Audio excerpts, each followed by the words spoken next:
नमस्कार दोस्तों, मैं आपको अपने जीवन की सबसे डरावनी घटना के बारे में बताने जा रहा हूँ। कभी कभी यादें इतनी दर्दनाक होती हैं कि उन्हें भुलाना चाहते हैं, लेकिन कुछ यादें आपका पीछा नहीं छोड़ती। ये कहानी मेरी और मेरे 4 दोस्तों अनुज, प्रिया, नेहा और मयंक की है।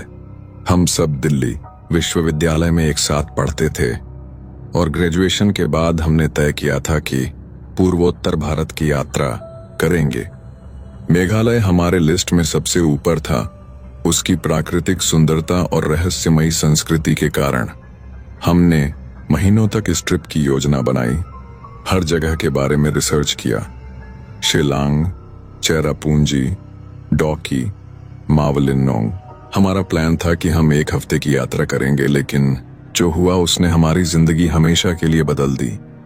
मैं अब भी उस रात को याद करता हूं जब हमें पता चला कि प्रकृति की सुंदरता के पीछे कितनी भयावहता छिपी हो सकती है। हम अप्रैल के महीने में गुवाहाटी पहुंचे। वहां से हमने एक टैक्सी किराए पर ली और शिलांग के लिए निकल पड़े। मौसम सुहावना था, हल्की बारिश के साथ। मेघालय की हरियाली देखकर हम सब मंत्रमुग्ध थे। वहां की पहाड़ियां, घने जंगल और झरने, सब कुछ इतना खूबसूरत था कि हमें लगा जैसे हम किसी सपने में हैं। शिलांग पहुंचकर हमने एक छोटे से होम स्टे में ठहरने का फैसला किया। यह शहर के बाहरी इलाके में था, लेकिन प्राकृतिक सौंदर्य से घिरा हुआ। होम स्टे के मालिक जोसेफ अंकल थे, एक स्थानीय खासी आदमी जो बहुत ही मिलनसार थे। उन्होंने हमारा बहुत अच्छी तरह से स्वागत किया और हमें बताया कि उनके घर में रहते हुए हम शिलांग के आसपास के सभी प्रमुख स्थानों की यात्रा आसानी से कर सकते हैं। पहले दिन हम शिलांग में घूमे। हमने Ward Lake park, Shillong peak और लेडी हैदरी पार्क देखा। हर जगह अद्भुत थी, लेकिन मुझे याद है कि जोसेफ अंकल ने हमें एक अजीब सलाह दी थी। उन्होंने कहा था, बच्चों, मेघालय की सुंदरता का आनंद लो, लेकिन याद रखना, सूरज डूबने के बाद जंगलों से दूर रहना।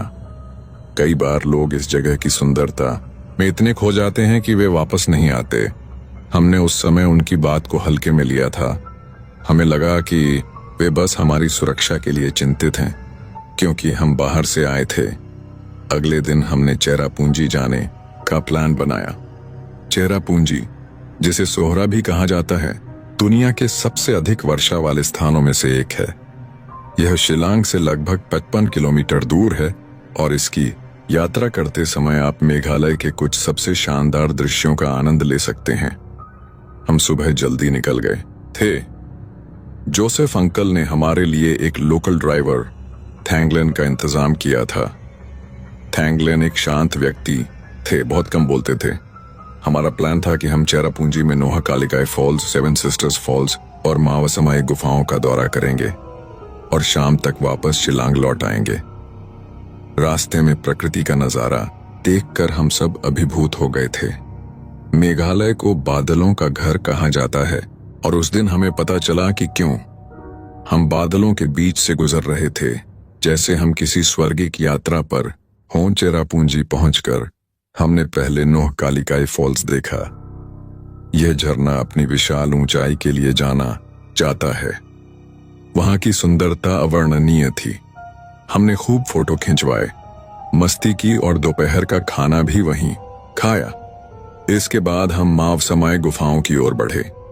ये गुफाएं चेरापूंजी से थोड़ी दूर स्थित हैं और स्टैलेक्टाइट्स और स्टैलेग्माइट्स के लिए प्रसिद्ध हैं। गुफाओं के अंदर जाते समय मुझे अचानक एक अजीब सा एहसास हुआ, जैसे कोई हमें देख रहा हो। मैंने अपने आसपास देखा, लेकिन वहां सिर्फ हम 5 और कुछ अन्य पर्यटक ही थे गुफाओं में घूमते हुए।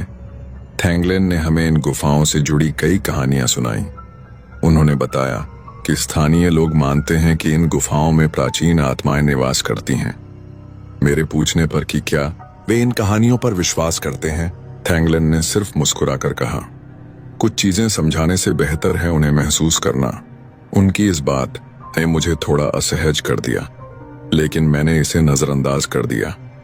शाम होने लगी थी और हमें अभी 7 सिस्टर्स फॉल्स देखना था। थैंगलेन ने सुझाव दिया कि अगर हम जल्दी करें तो सूरज डूबने से पहले वहां पहुंच सकते हैं और एक अद्भुत दृश्य देख सकते हैं। सेवन सिस्टर्स फॉल्स पहुंचते पहुंचते शाम हो चुकी थी। आसमान में बादल छाने लगे थे और हवा में एक अजीब सी ठंडक थी। फॉल्स वास्तव में अद्भुत थे। 7 अलग अलग धाराओं में गिरता पानी, जंगल के बीचों बीच। हम सब फोटो खिंचवा रहे थे जब अचानक मौसम बदलने लगा। पहले हल्की बूंदाबांदी शुरू हुई, फिर अचानक तेज बारिश। थैंगलेन ने कहा कि हमें जल्द से जल्द वापस चलना चाहिए क्योंकि मेघालय में मौसम बहुत जल्दी बदल सकता है और रात में पहाड़ी सड़कों पर ड्राइविंग करना खतरनाक हो सकता है। हम सब जल्दी से कार में बैठ गए और वापस शिलांग के लिए निकल पड़े। रास्ता पहले से ही बहुत कम दिखाई दे रहा था और बारिश ने स्थिति और भी बदतर कर दी थी। थैंगलेन ध्यान से गाड़ी चला रहे थे, लेकिन मुझे लगा कि वे थोड़े परेशान हैं। लगभग आधे घंटे बाद हमें एहसास हुआ कि हम रास्ता भटक गए हैं। थैंगलेन ने स्वीकार किया कि धुंध और बारिश के कारण उन्हें सही रास्ता नहीं मिल पा रहा है। हमने मोबाइल निकाले, लेकिन वहां नेटवर्क नहीं था। जीपीएस भी काम नहीं कर रहा था। कोई बात नहीं, मैं कोई दूसरा रास्ता ढूंढता हूं, थैंगलेन ने कहा और एक पगडंडी पर गाड़ी मोड़ दी। हम एक घने जंगल से गुजर रहे थे। पेड़ों की शाखाएं अजीब आकारों में मुड़ी हुई थीं, जैसे वे हमें रोकना चाहती हों। कार की हेडलाइट्स इस अंधेरे में बहुत कम सहायता कर रही थीं। अचानक थैंगलेन ने ब्रेक लगाया। सड़क पर एक बुजुर्ग महिला खड़ी थी। वह पूरी तरह से भीग चुकी थी और उसके बाल उसके चेहरे पर गिर रहे थे। हम सब हैरान थे कि इस मौसम में वह वहां क्या कर रही थी। थैंगलेन ने कार का दरवाजा खोला और उस महिला से खासी भाषा में बात की। मैं उनकी बातचीत नहीं समझ पाया, लेकिन देख सकता था कि थैंगलेन का चेहरा पीला पड़ गया था। क्या हुआ? मैंने पूछा। यह महिला कह रही है कि यह रास्ता अच्छा नहीं है, हमें वापस जाना चाहिए, थैंगलेन ने धीमे से जवाब दिया। नेहा ने सुझाव दिया, हम इस बुजुर्ग महिला को साथ ले चलते हैं। इस मौसम में उन्हें अकेले छोड़ना ठीक नहीं है। थैंगलेन ने तेजी से मना कर दिया। नहीं, हम अपना रास्ता बदलेंगे। और इससे पहले कि हम कुछ समझ पाते, थैंगलेन ने कार पीछे घुमा दी। मैंने पीछे मुड़कर देखा, लेकिन वह महिला अब वहां नहीं थी। मुझे अचानक बहुत डर लगा।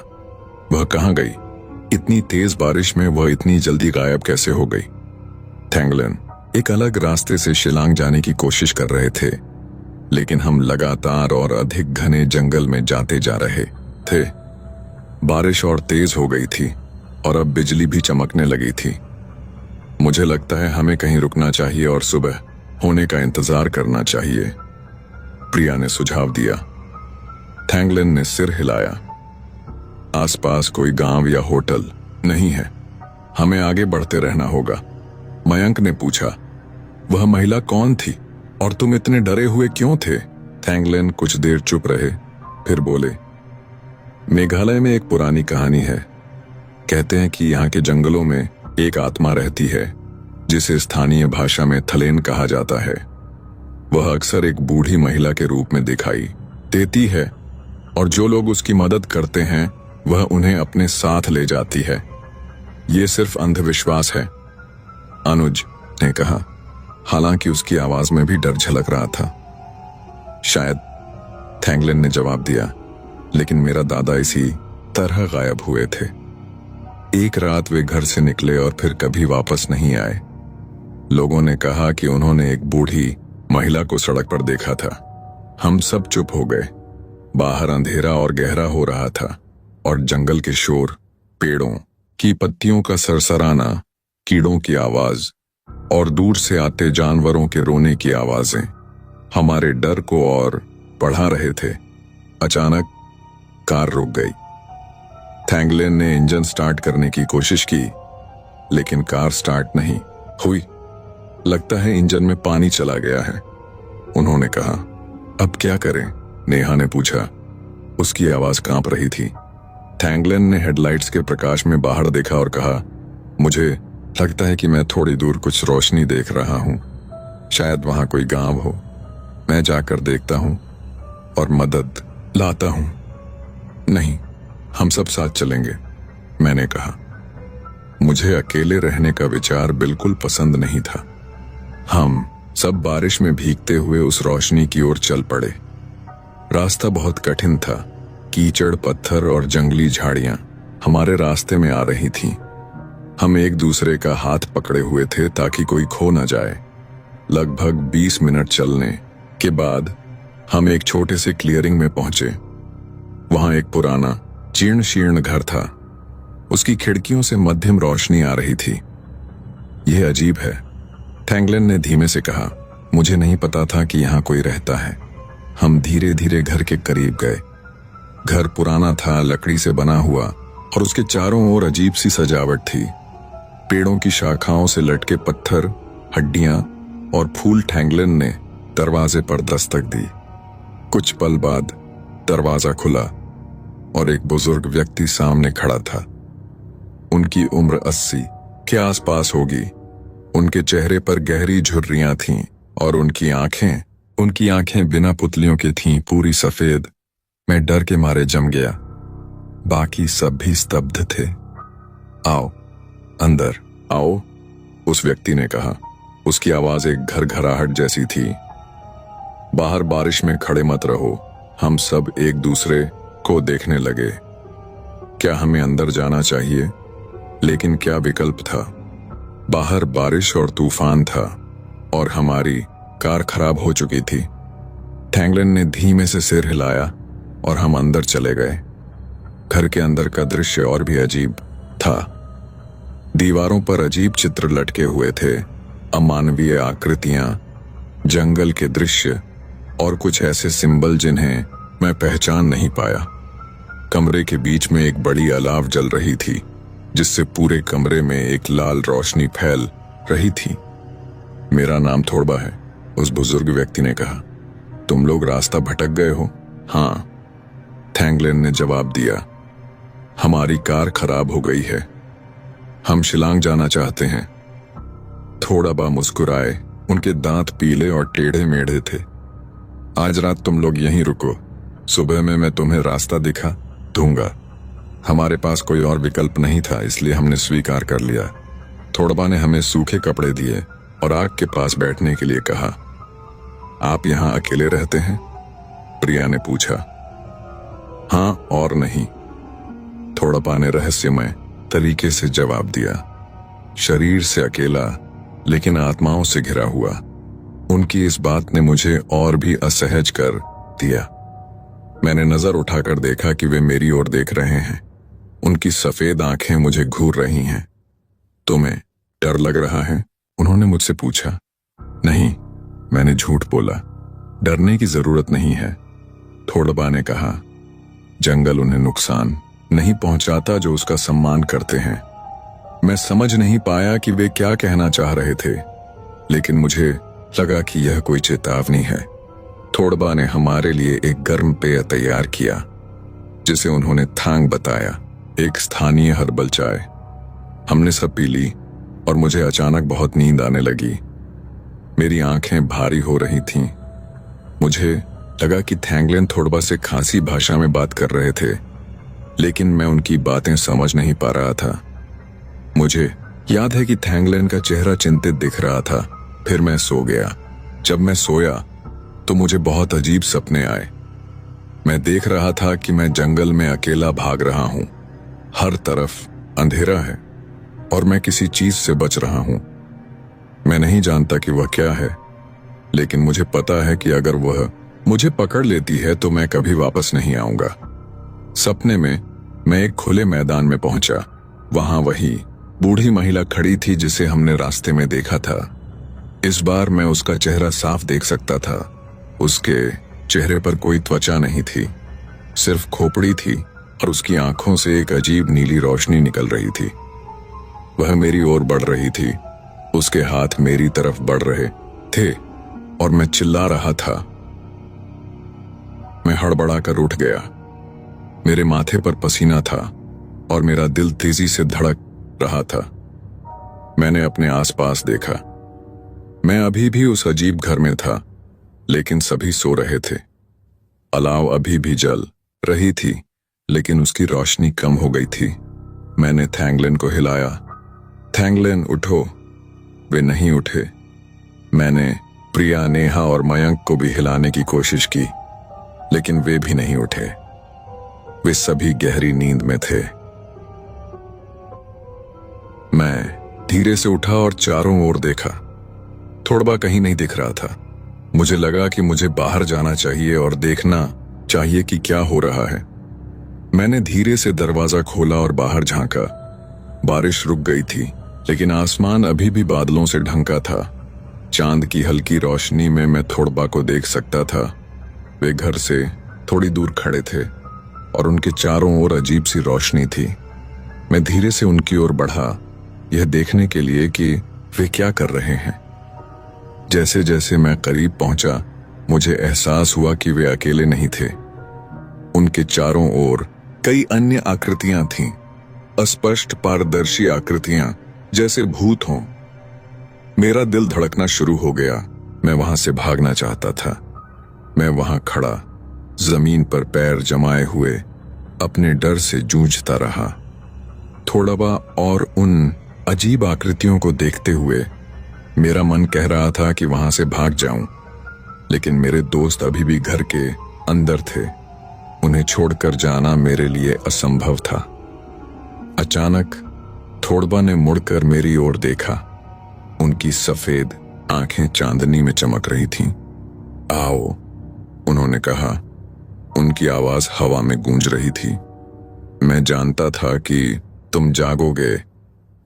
मैं धीरे धीरे उनकी ओर बढ़ा, हर कदम पर सोचते हुए कि मैं पागल तो नहीं हो गया हूं। ये क्या है? मैंने कांपती आवाज में पूछा, उन अजीब आकृतियों की ओर इशारा करते हुए। ये मेघालय के वनों के संरक्षक हैं, थोड़बा ने जवाब दिया। हजारों साल से ये इन जंगलों की रक्षा करते आ रहे हैं, लेकिन अब इनका गुस्सा बढ़ रहा है। गुस्सा? किस बात का? मैंने पूछा। लोग जंगलों को काट रहे हैं, प्रकृति को नष्ट कर रहे हैं, संरक्षण का बदला लेना चाहते हैं। मैं समझ गया कि थोड़बा एक शमन थे, जो प्रकृति और आत्माओं के बीच संपर्क स्थापित करते थे। और वह महिला जिसे हमने सड़क पर देखा था, थलेन, थोड़बा ने कहा, वह भी एक संरक्षक है। वह उन लोगों को चुनती है जो उसके साथ जाएंगे। मेरा दिल जोर से धड़कने लगा। हमारे साथ जाएंगे? कहां? जंगल के अंदर, प्रकृति के साथ एक होने के लिए। मैं पीछे हटने लगा। मुझे समझ में आ रहा था कि हम किस खतरे में थे। हमें जाना है, मैंने कहा। अभी हमें शिलांग वापस जाना है। थोड़बा ने सिर हिलाया। तुम नहीं समझ रहे हो। थल्लेन ने तुम्हारे दोस्तों में से एक को चुन लिया है। वह उसे ले जाएगी। नहीं, मैं चिल्लाया। आप ऐसा नहीं होने देंगे। मैं रोक नहीं सकता, थोड़बा ने शांत स्वर में कहा। लेकिन तुम कुछ कर सकते हो। मैं क्या कर सकता हूं? एक प्राचीन रिवाज है, थोड़बा ने बताया। अगर तुम थलेन को कुछ मूल्यवान चीज दे दो, तो वह तुम्हारे दोस्त को छोड़ सकती है। मूल्यवान? मेरे पास पैसे हैं, गहने हैं। नहीं, थोड़बा ने मुझे रोका। वह भौतिक चीजों से प्रभावित नहीं होती। उसे कुछ व्यक्तिगत, कुछ भावनात्मक चाहिए। मैं सोचने लगा, मेरे पास ऐसा क्या था जो वाकई मूल्यवान था? फिर मुझे याद आया, मेरी मां का पेंडेंट, जो उन्होंने मृत्यु से पहले मुझे दिया था। मैं उसे हमेशा अपने गले में पहनता था। मैंने पेंडेंट निकाल कर दिखाया। यह मेरी मां का है। थोड़बा ने सहमति में सिर हिलाया। हाँ, यह काम कर सकता है, लेकिन तुम्हें उसे स्वयं देना होगा। कैसे? जंगल में जाओ, उन्होंने कहा। थलेन वहीं मिलेगी। घर के अंदर जाकर मैंने अपने दोस्तों को देखा। वे सभी अभी भी गहरी नींद में थे। मैंने नोटिस किया कि नेहा के बेड पर एक अजीब नीली रोशनी थी। मैं समझ गया कि थलेन ने उसे चुना था। मैंने एक गहरी सांस ली और बाहर निकल गया। जंगल अंधेरा और भयावह था। मैं धीरे धीरे चलने लगा, अपने दिल की धड़कन को सुनते हुए। कुछ दूर चलने के बाद मैं एक छोटे से मैदान में पहुंचा। वहां वही बूढ़ी महिला खड़ी थी जिसे हमने सड़क पर देखा था। इस बार वह मुझसे भी अधिक भयानक दिख रही थी। उसके बाल हवा में लहरा रहे थे, उसकी आंखों से नीली रोशनी निकल रही थी और उसके हाथ लंबे और पंजे जैसे थे। थलेन, मैंने उसे पुकारा। मेरी आवाज कांप रही थी। वह मेरी ओर घूम गई। उसकी आंखों में मृत्यु का संदेश था। मैं तुम्हें कुछ देना चाहता हूं, मैंने कहा और अपना पेंडेंट निकाला।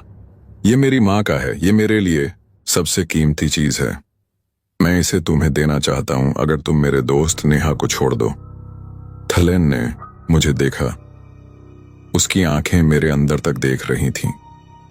वह धीरे धीरे मेरी ओर बढ़ी। मैं अपनी जगह पर जम गया, डर से, लेकिन मैंने अपना हाथ आगे बढ़ाए रखा, पेंडेंट को दिखाते हुए। जब वह मेरे सामने पहुंची तो मैंने उसके ठंडे स्पर्श को महसूस किया। उसने पेंडेंट को छुआ और उसे मेरे हाथ से ले लिया। एक क्षण के लिए मुझे लगा कि समय रुक गया है। फिर थलेन ने अपना सिर हिलाया और वह गायब हो गई, जैसे वह हवा में खुल गई हो। मैं वहीं खड़ा रहा, हैरान और राहत महसूस करते हुए। मैंने अपनी मां का पेंडेंट खो दिया था, लेकिन मुझे उम्मीद थी कि मैंने अपनी दोस्त की जान बचा ली है। जब मैं घर लौटा तो मैंने देखा कि थोड़बा दरवाजे पर खड़े थे। उसने स्वीकार कर लिया। थोड़बा ने कहा, तुमने अपनी दोस्त की जान बचा ली है। मैंने राहत की सांस ली और अंदर जाकर अपने दोस्तों के पास बैठ गया। मैं बहुत थक चुका था और जल्द ही मैं भी सो गया। जब मैं अगली सुबह उठा तो सूरज चमक रहा था। मेरे दोस्त भी जाग रहे थे, लेकिन थोड़बा कहीं नहीं थे। रात को क्या हुआ? प्रिया ने पूछा, अपनी आंखें मलते हुए। मुझे कुछ याद नहीं है, मुझे बहुत अजीब सपने आए, नेहा ने कहा। मैं देख रही थी कि मैं जंगल में खो गई हूं और एक बूढ़ी महिला मुझे बुला रही है। मैंने उन्हें बताया कि रात को क्या हुआ था, लेकिन मुझे पता था कि वे मुझ पर विश्वास नहीं करेंगे। हम घर से बाहर निकले और देखा कि हमारी कार सड़क पर खड़ी थी, बिल्कुल ठीक हालत में। थैंगलिन ने कहा कि वे सुबह उठकर कार ठीक कर चुके थे। जब हम कार में बैठ रहे थे, मैंने पीछे मुड़कर उस घर को देखा। मैं चौंक गया। वहां कोई घर नहीं था, सिर्फ जंगल था। घर कहाँ गया? मैंने पूछा। कौन सा घर? मयंक ने पूछा। हम रात भर कार में ही सोए थे। मैं समझ गया कि मेरे अलावा किसी को कुछ याद नहीं था। क्या यह सब मेरी कल्पना थी? लेकिन मैंने अपनी गर्दन को छुआ। मेरी मां का पेंडेंट वहां नहीं था। हमारी यात्रा जारी रही। हम शिलांग लौट आए और अगले दिन हमने डॉकी जाने का निर्णय लिया। डॉकी अपने क्रिस्टल क्लियर पानी के लिए प्रसिद्ध है और भारत बांग्लादेश सीमा पर स्थित है। जोसेफ अंकल ने हमारे लिए एक नए ड्राइवर का इंतजाम किया, क्योंकि थैंगलिन कह रहे थे कि उन्हें कुछ पारिवारिक मामलों के कारण लौटना है। डॉकी का नजारा वाकई अद्भुत था। उमंगोट नदी का पानी इतना साफ था कि नाव ऐसी लग रही थी जैसे हवा में तैर रही हो। हमने वहां कई घंटे बिताए, फोटो खिंचवाए और स्थानीय व्यंजन खाए। फिर हम मावलिनो गए, जिसे एशिया का सबसे स्वच्छ गांव कहा जाता है। वहां का सौंदर्य और स्वच्छता वाकई प्रशंसनीय थी। हर घर के बाहर बांस से बनी कूड़ेदानियां थीं और पूरा गांव फूलों और हरियाली से भरा था। लेकिन मेरा मन अभी भी उस रात की घटनाओं से भरा था। मैं बार बार सोचता था कि क्या वाकई हुआ था और थलेन कौन थी। हमारी यात्रा का आखिरी दिन था और हम शाम को शिलांग लौट आए थे। जोसेफ अंकल ने हमारे लिए एक विदाई भोज का आयोजन किया था। भोजन के दौरान मैंने जोसेफ अंकल से पूछा, अंकल, क्या आप थलेन के बारे में जानते हैं? जोसेफ अंकल का चेहरा एकदम गंभीर हो गया। तुमने यह नाम कहाँ सुना? मैंने उन्हें बताया कि हमारे साथ क्या हुआ था जब हम चेरापूंजी से लौट रहे थे। जोसेफ अंकल ने गहरी सांस ली। थल्लेन एक प्राचीन किंवदंती है। कहते हैं कि वह उन लोगों को चुनती है जो प्रकृति को नुकसान पहुंचाते हैं। उसे एक उपहार देकर ही बचा जा सकता है, कुछ ऐसा जो वाकई कीमती हो। और थोड़ाबा, वह कौन था? थोड़बा, जोसेफ अंकल हैरान हो गए। वह तो एक प्रसिद्ध शमन था जो 100 साल पहले इसी क्षेत्र में रहता था। कहते हैं कि वह आज भी जंगलों में घूमता है, लोगों की मदद करता है। मेरे शरीर में एक सिहरन दौड़ गई। क्या मैंने वाकई एक मृत शमन से मुलाकात की थी? अगले दिन हम गुवाहाटी के लिए रवाना हो गए। वहां से हमें दिल्ली के लिए फ्लाइट लेनी थी। मैं अपने अनुभव के बारे में सोच रहा था। अभी भी उलझन में था कि क्या वह सब वास्तविक था या सिर्फ मेरी कल्पना। जब हम गुवाहाटी एयरपोर्ट पहुंचे तो मैंने सुरक्षा जांच के लिए अपनी जेब खाली की। मेरे हाथ में कुछ अटका, एक छोटा सा पत्थर जिस पर अजीब सिंबल उकेरे हुए थे। मैं इसे पहले कभी नहीं देखा था और मुझे याद नहीं था कि यह मेरी जेब में कैसे आया। जब मैं इसे देख रहा था तो एक बुजुर्ग महिला मेरे पास आई। वह स्थानीय दिख रही थी। उसने मेघालयी पारंपरिक पोशाक पहनी थी। यह एक सुरक्षा कवच है, उसने कहा, पत्थर की ओर इशारा करते हुए। थोड़बा ने तुम्हें दिया था, यह तुम्हारी रक्षा करेगा। मैं उसे देखता रहा, हैरान और डरा हुआ। आप कौन हैं? वह मुस्कुराई। बस एक पुरानी औरत जो उन्हें देखती है जो देखना चाहते हैं। और इससे पहले कि मैं कुछ और कह पाता, वह भीड़ में गायब हो गई। मैंने पत्थर को अपनी मुट्ठी में कसकर पकड़ लिया। मुझे एहसास हुआ कि मेघालय में जो कुछ भी हुआ था वह वास्तविक था। प्रकृति के रहस्य, प्राचीन आत्माएं, थलेन और थोड़ाबा, ये सब वास्तविक थे। और शायद मेरी मां का पेंडेंट अब भी वहां है, मेघालय के जंगलों में, प्रकृति की रक्षा करते हुए। आज कई साल बीत जाने के बाद भी मैं उस यात्रा को नहीं भूल पाया हूं। कभी कभी रात में जब बारिश होती है, मुझे थलेन की आवाज सुनाई देती है, जैसे वह मुझे बुला रही हो। मैंने कभी अपने दोस्तों को नहीं बताया कि वास्तव में क्या हुआ था। वे अभी भी सोचते हैं कि हम सिर्फ रास्ता भटक गए थे और रात भर कार में सोए थे। लेकिन मैं जानता हूं सच्चाई क्या है। मेरे पास अब भी वह पत्थर है जिसे मैं हमेशा अपने साथ रखता हूं। और कभी कभी जब मैं अकेला होता हूं और पत्थर को छूता हूं, मुझे लगता है जैसे मैं फिर से उस जंगल में हूं, थोड़बा और थलेन के साथ। मेघालय ने मुझे सिखाया कि प्रकृति से बड़ी कोई शक्ति नहीं है और हमें उसका सम्मान करना चाहिए, क्योंकि जब हम प्रकृति को भूल जाते हैं तो वह हमें याद दिलाने के लिए अपने संरक्षकों को भेजती है। और अगर कभी आप मेघालय जाएं और सूरज डूबने के बाद जंगल में एक बूढ़ी महिला दिखे, तो याद रखना, वह थलेन हो सकती है जो आपको परखने आई है। और अगर वह आपको बुलाए तो तैयार रहना कुछ कीमती देने के लिए, क्योंकि कुछ कीमती खोए बिना आप वापस नहीं आ पाएंगे। ये कहानी मेरी है, एक यात्री की जिसने मेघालय के जंगलों में प्रकृति के असली चेहरे को देखा और जिंदा लौट आया। दोस्तों, आपने अभी मेघालय की उस काली रात की भयावह कहानी सुनी। अगर आपका दिल अभी भी धड़क रहा है और रोंगटे खड़े हैं तो मैं समझता हूं मेरे साथ भी ऐसा ही हुआ था वहां उस जंगल में। दोस्तों, अगर आपको यह कहानी पसंद आई, चैनल को सब्सक्राइब करना बिल्कुल ना भूलें।